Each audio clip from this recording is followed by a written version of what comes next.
Praise the Lord. Praise the Lord. Hallelujah. Hallelujah. आप सबों को प्रभु यीशु मसीह के मधुर नाम में मेरा सलाम। इस संडे पिछले बार की तरह फिर से हम यहाँ प्रभु की स्तुति और आराधना करने के लिए इकट्ठे हुए हैं मेरे प्यारे। मैं आपको धन्यवाद देता हूँ। पिछले बार हमने स्वर्ग के राज्य के बारे में कुछ बातें की थी, उसके बारे में हमने मनन किया था। हमने देखा था कि स्वर्ग का राज एक गुप्त धन की तरह है, और वो जो किसान होता है वो अपने खेत में उस गड़े धन को जब देखता है तो उस खेत को क्या करता है, अपना सब कुछ दे करके मोल लेता है और वो उस खेत को प्राप्त कर लेता है, क्योंकि उसको पता होता है कि ये घाटे का सौदा नहीं था। ठीक वैसे ही मेरे प्यारों, स्वर्ग के राज्य को प्राप्त करने के लिए हम अपने जीवन में जो भी त्याग सकते हैं उसे त्यागें, और अपना सब कुछ दे करके भी यदि हम उसे प्राप्त कर लें तो हमारे लिए एक घाटे का सौदा नहीं होगा। और फिर हमने स्वर्ग का राज एक जाल की तरह है, हमने देखा था। इस बात पे भी हमने मनन किया था पिछले बार में, और हमने प्रभु के न्याय को इसमें देखा था मेरे प्यारे। प्रभु प्रेमी है, लेकिन हम जानते हैं कि वो न्यायी भी है।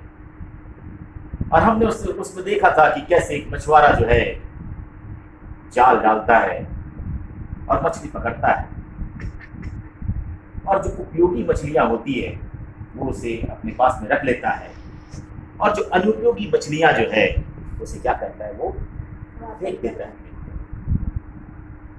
ठीक वैसे ही अंत के दिनों में प्रभु यीशु मसीह जो है वो इस संसार में आएंगे, और जो उनके रास्ते पे चलते हैं वो उन्हें अपने साथ में स्वर्ग ले जाएंगे मेरे प्यारे। और जो उनके रास्ते पे नहीं चलते, उनकी आज्ञाओं को नहीं मानते, जो दुष्ट हैं और जो पापी हैं मेरे प्यारों, जो पाप में जीवन को व्यतीत करते हैं, वो इस संसार में नरक में छोड़ दिए जाएंगे मेरे प्यारे। उन्हें नरक की आग में डाल दिया जाएगा। तो पिछले बार हमने स्वर्ग की राज्य के बारे में मनन और चिंतन किया था। मैं उसी कड़ी को इस रविवार को भी आगे बढ़ाना चाहता हूँ मेरे प्यारे, क्योंकि स्वर्ग का राज्य हम मसीहियों के लिए एक विस्तृत विषय है। उसे छोड़ा हमारे जीवन में कुछ भी नहीं है मेरे प्यारों, क्योंकि स्वर्ग के राज्य को प्राप्त करना हमारी पहली प्राथमिकता है। और प्रभु यीशु मसीह इस संसार में स्वर्ग के राज्य के बारे में ही बताने आए थे सबको। सो आज भी हम स्वर्ग के राज्य के बारे में कुछ चिंतन और कुछ मनन करेंगे। मत्ती रचित सुसमाचार और उसका 13वां अध्याय और उसका 31 और 32 वचन देखेंगे हम। मत्ती रचित सुसमाचार उसका 13वां अध्याय और उसका 31 और 32 वचन में इस प्रकार लिखा हुआ है, उसने उन्हें एक और दृष्टांत दिया, स्वर्ग का राज्य राई के एक दाने के समान है, जिसे किसी मनुष्य ने लेकर अपने खेत में बो दिया। वह सब बीजों में छोटा तो होता है, पर जब बढ़ जाता है तब सब साग पात से बड़ा होता है, और ऐसा पेड़ हो जाता है कि आकाश के पक्षी आकर उसकी डालियों पर बसेरा करते हैं। मेरे प्यारे, खुदावंद यीशु मसीह जो है अक्सर दृष्टांतों में बातें किया करते थे। यहां पे जिस मनुष्य की बात कही गई है वो परमेश्वर है, और जिस खेत का उल्लेख है वो संसार है। और मेरे प्यारों, वहां लिखा हुआ है कि वो राई के दाने को क्या करता है, लेकर के अपने खेत में क्या करता है, बो देता है। और जो राई का दाना है मेरे प्यारों, वो हम सब हैं। और परमेश्वर जो है हमको ला करके इस संसार में रख दिया है। और राई के दाने के बारे में यदि हम देखें मेरे प्यारों, तो उसमें लिखा हुआ है कि सब बीजों में सबसे श्रेष्ठ है। छोटा होता है। हो सकता है मेरे प्यारों कि हम बहुत छोटे लोग होंगे, हो सकता है कि हमारी पहचान नहीं होगी, हो सकता है हम जिस जगह से आते होंगे उस जगह को कोई नहीं जानता होगा, हम छोटे से गांव में रहते होंगे। यदि किसी छोटे से गांव वाला कहीं शहरों में जाता है तो मेरे प्यारों जब उससे लोग पूछते हैं कि भैया कहां से हो, तो मेरे प्यारों वो अपना गांव को नहीं बताता, क्योंकि उसे मालूम है कि मेरे गांव को कौन जानेगा, क्योंकि वो गांव कोई राजनीतिक महत्व नहीं रखता है। वो छोटा सा गांव, उसके द्वारा कोई अर्थव्यवस्था नहीं चलती है। वो छोटा सा गांव जिसे कोई नहीं जानता, कोई नहीं पहचानता। इसलिए वो कहता है कि मैं फलाने शहर का हूं। उसके बाद जब उससे पूछा जाता है कि भाई उस शहर में कहाँ रहते हो, तो फिर बताता है कि भाई मैं उस शहर से 100 किलोमीटर दूर या 200 किलोमीटर दूर मैं उस गांव से आता हूं। मेरे प्यार हो सकता है कि हम छोटे जगह में रहते होंगे, हम किसी गुमनाम जगह में रहते होंगे जिसकी पहचान जो है नहीं होगी। अक्सर हम अपनी पहचान देते हैं, बड़े बड़े शहरों का नाम लेते हैं, चेन्नई, मुंबई, कोलकाता, दिल्ली, क्योंकि मेरे प्यारों इससे देश चलता है, इससे देश की अर्थव्यवस्था चलती है। ये सब शहर राजनीतिक महत्व को रखते हैं। लेकिन मेरे प्यारों एक बात लिखा गया है कि वो जो छोटा सा राई का दाना है बढ़ करके पेड़ बन जाता है। हमने कहा है कि उसमें आकाश के पक्षी आकर के क्या करते हैं, बसेरा करते हैं। मेरे प्यारों जब वो बढ़ता है, मेरे प्यारों हमें अपने आप को छोटा नहीं समझना चाहिए, क्योंकि परमेश्वर जो है वो हमारा होने वाला है। परमेश्वर ने हमें इस संसार में क्या किया है, भेजा है। और लिखा है वचन में कि हम उसके राजदूत हैं, रिप्रेजेंटेटिव। दूसरा कुरिन्थी उसका 5वां अध्याय, दूसरा कुरिन्थी उसका 5वां अध्याय और उसका 20वां पद में क्या लिखा है कि हम मसीह के राजदूत हैं। क्या लिखा है, पढ़ेंगे 20वां पद। इसलिए हम मसीह के राजदूत हैं। हाँ, मानो परमेश्वर हमारे द्वारा, मानो परमेश्वर जो है, इसलिए हम मसीह के राजदूत हैं, मानो परमेश्वर हमारे द्वारा विनती कर रहा है। विनती कर रहा है। हम मसीह की ओर से हम मसीह की ओर से निवेदन करते हैं कि परमेश्वर के साथ मेल मिलाप परमेश्वर के साथ में मेल मिलाप कर लें। अपने आप को हमें छोटा समझने की आवश्यकता नहीं है मेरे प्यारों। परमेश्वर हमें राजदूत बना करके इस संसार में भेजा है कि हम परमेश्वर के साथ में लोगों का क्या कर ले, मेल मिलाप कर ले।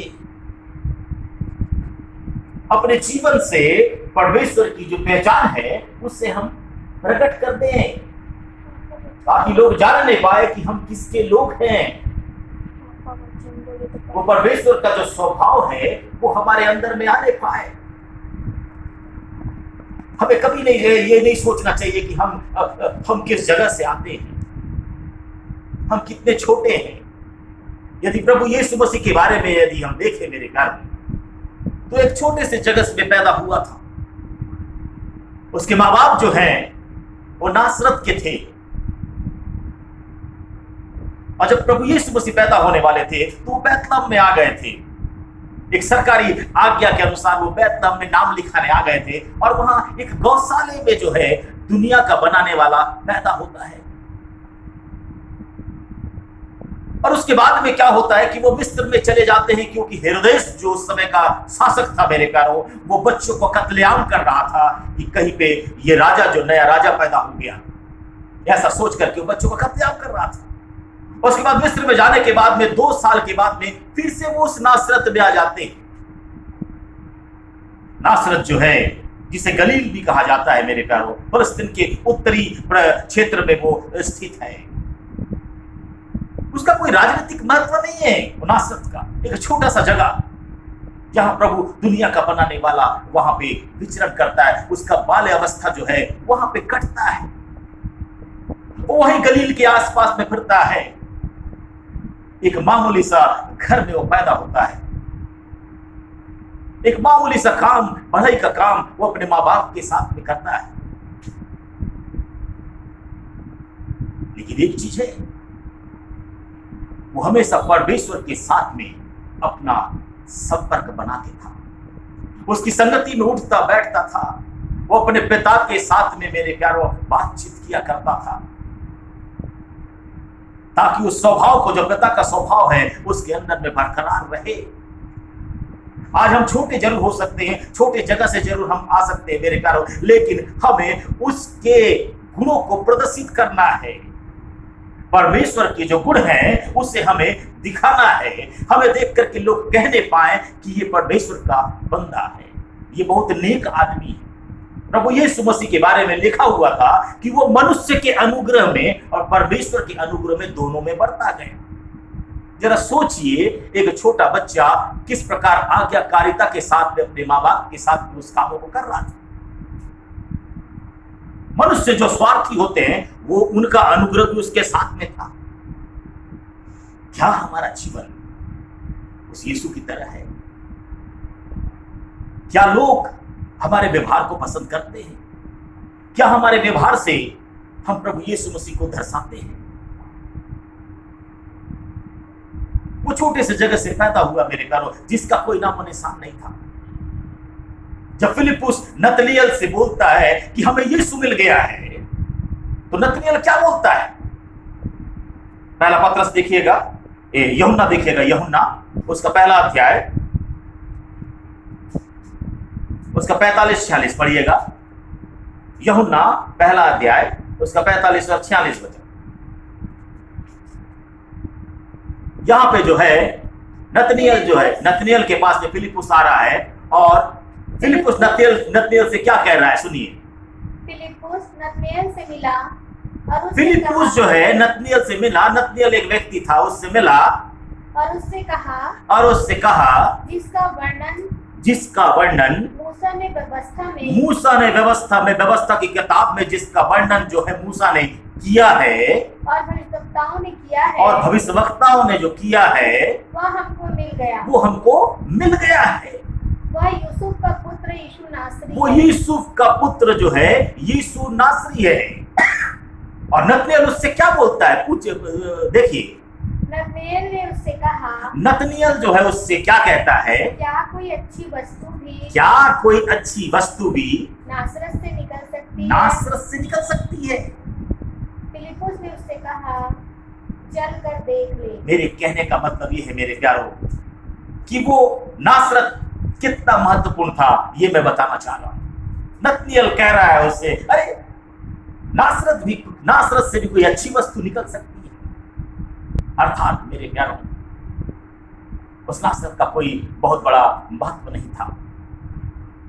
हम हो सकते हैं छोटे जगह के, हम हो सकते हैं छोटे लोग, हो सकता है मेरे प्यारों हमें कोई नहीं जानता, लेकिन मेरे प्यारों हम प्रभु की इच्छा के अनुसार चल के उसके स्वभाव को प्रदर्शित करते हुए मेरे प्यारों हम एक बड़े पेड़ का रूप धारण कर सकते हैं। जिस प्रकार लिखा हुआ है कि उस पेड़ में आकाश के पक्षी आकर के बसेरा करते हैं, विश्राम पाते हैं। तो मेरे प्यारों, हमारे जीवन से भी हम लोगों को आशीषित कर सकते हैं, हमारे जीवन से भी लोग आशीष को प्राप्त कर सकते हैं।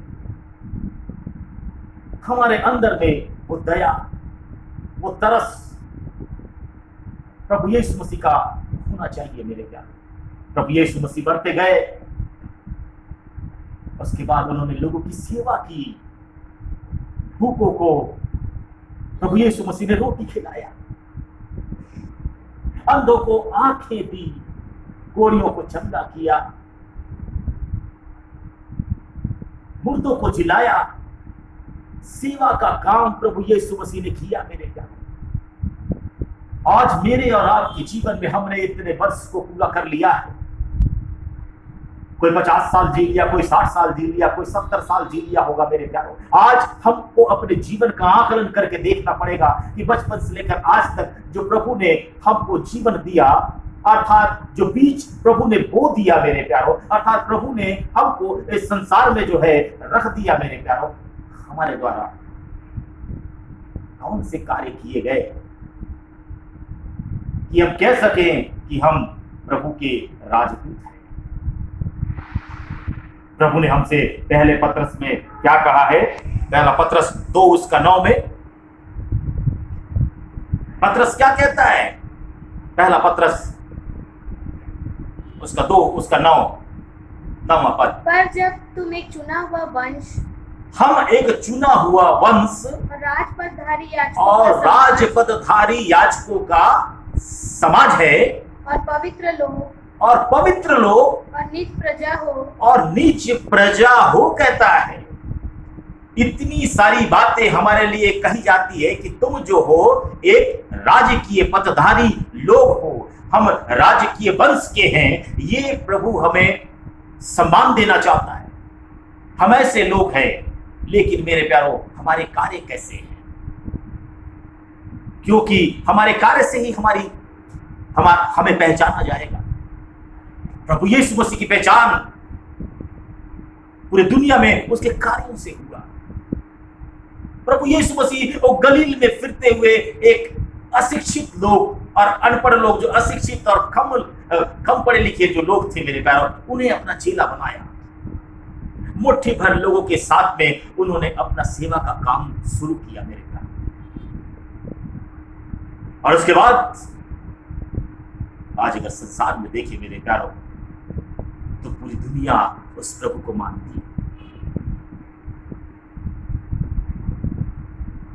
आज पूरी दुनिया उसके पीछे चलती है। उन्होंने पूरी दुनिया को आशीषित किया और वो पूरी दुनिया के लिए आए। एक छोटे से जगह से निकल करके उन्होंने एक बड़े पेड़ का रूप धारण किया। और जो कोई भी, जैसे आकाश के पक्षी उस वृक्ष में आकर के अपना बसेरा बनाते मेरे प्यारों, जो कोई भी प्रभु यीशु मसीह पर विश्वास करता है वो नाश नहीं होगा, बल्कि अनंत जीवन को प्राप्त करेगा।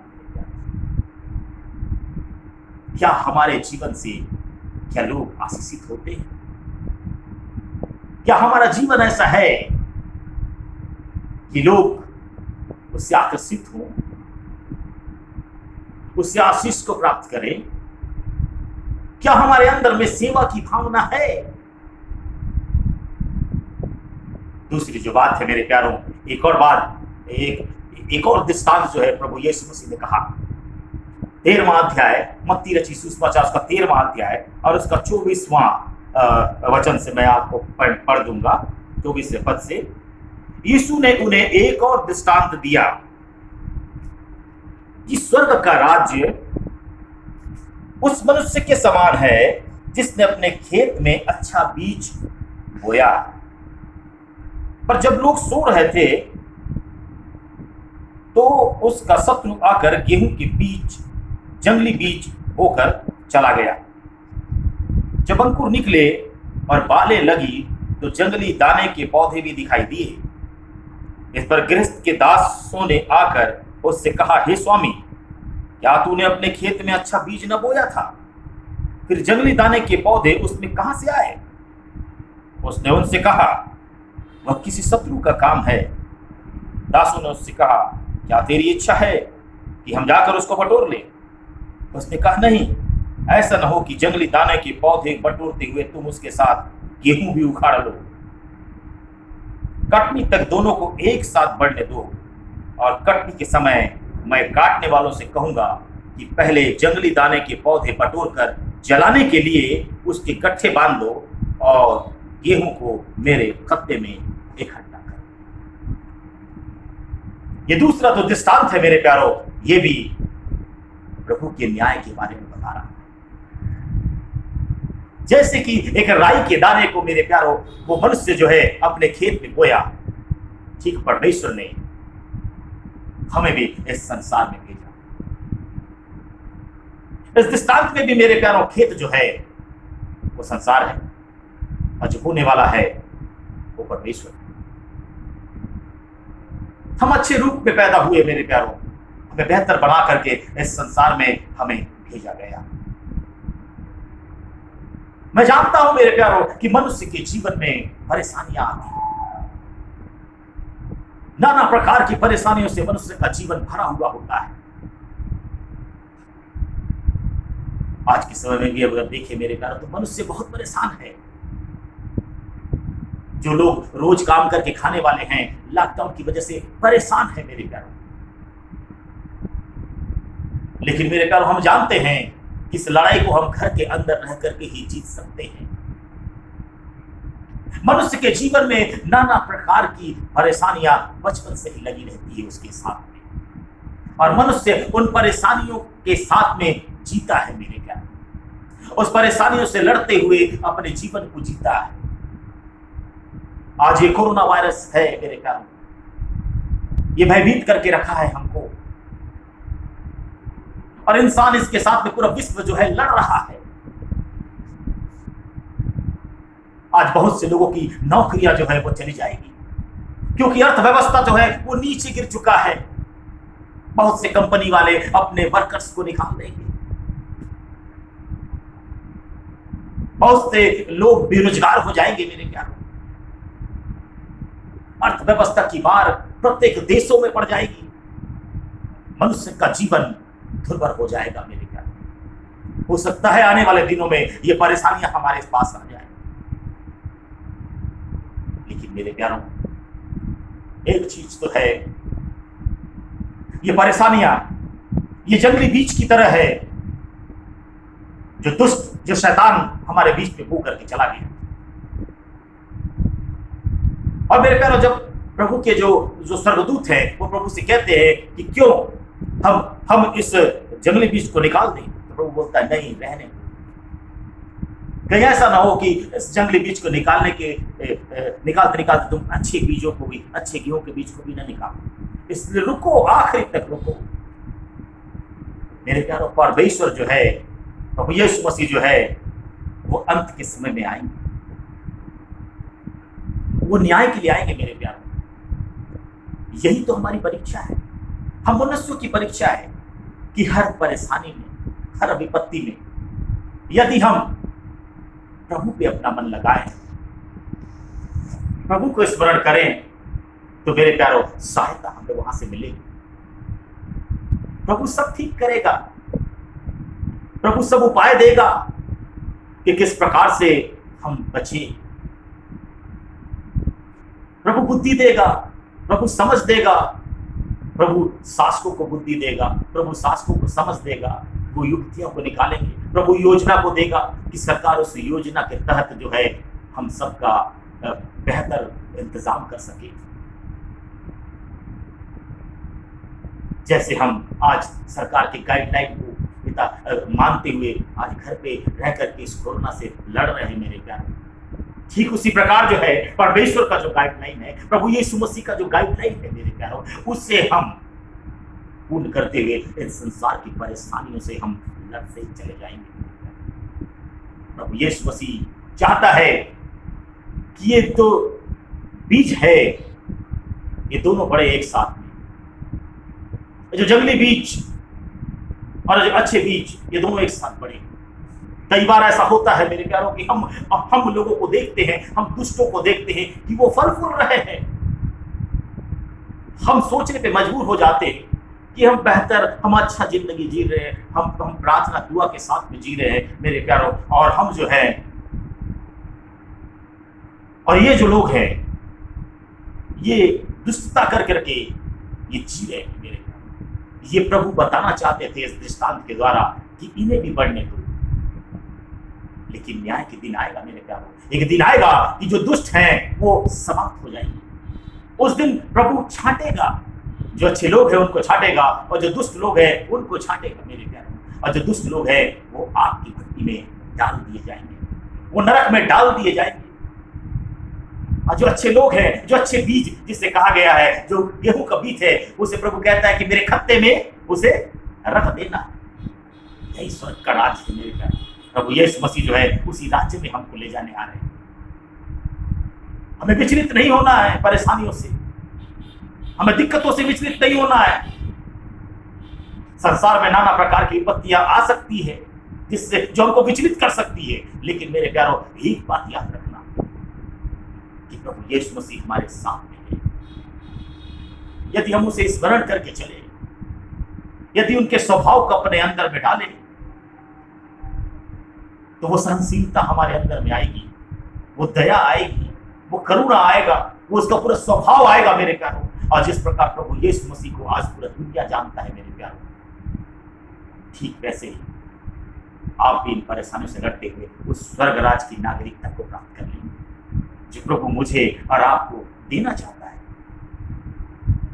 प्रभु यीशु मसीह ने स्वर्ग की बातें ही बताते रहे, कई प्रकार के दृष्टांतों से लोगों को समझाते रहे इस दुनिया में कि मैं तुम्हारे लिए आया हूं ताकि मैं तुम सबको उस स्वर्ग के राज में ले जाऊं। इस जीवन में हम ये निर्णय लें कि आज से जो है हम जो बीत गया उसे भूल जाए मेरे प्यार, और आज से इस जीवन की हम शुरुआत करें जिससे प्रभु यीशु मसीह हमारे जीवन से प्रकट हो। तब जाकर के हम स्वर्ग राज के अधिकारी हो सकते हैं। अन्यथा मेरे प्यारों हम छोड़ दिए जाएंगे, हम उस नरक में डाल दिए जाएंगे जहां रोना और दांत पीसना होगा। उसके बाद पछताने से कोई फायदा नहीं। एक कहावत है कि अब पछताए होत क्या जब चिड़िया चुग गई खेत।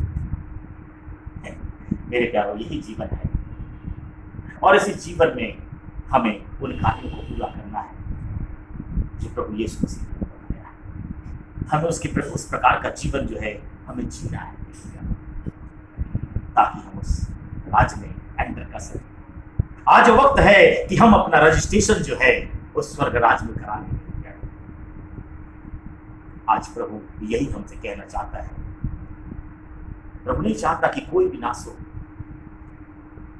वो कहता है कि मैं तुम्हारे लिए जगह तैयार करने गया हूं, और मेरे प्यारों वो एक दिन आएगा और हम सबको ले जाएगा, लेकिन उसी को ले जाएगा जो मेरे प्यारों उसके योग्य होगा, और जो योग्य नहीं होगा वो हमेशा के लिए छोड़ दिया जाएगा। प्रभु इन वचनों के द्वारा आप सबों को आशीष